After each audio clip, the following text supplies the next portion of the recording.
I got 2 duck eggs fresh laid today from the duck coop. And let's see, so a couple of dandelion leaves, some wood sorrel, oxalis, a few red clovers. I happen to have a couple nasturtiums come up, so I got 2 nasturtium leaves, and a little bit of purslane.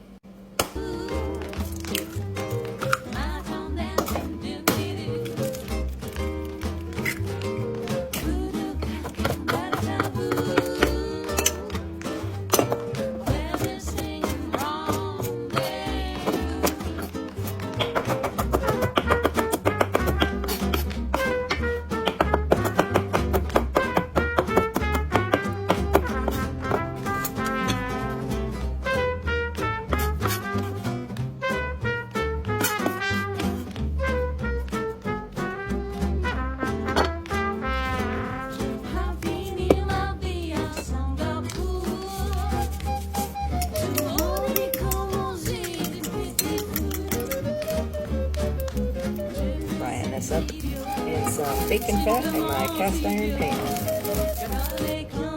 There is my scrambled eggs with weeds. Thanks for breakfast.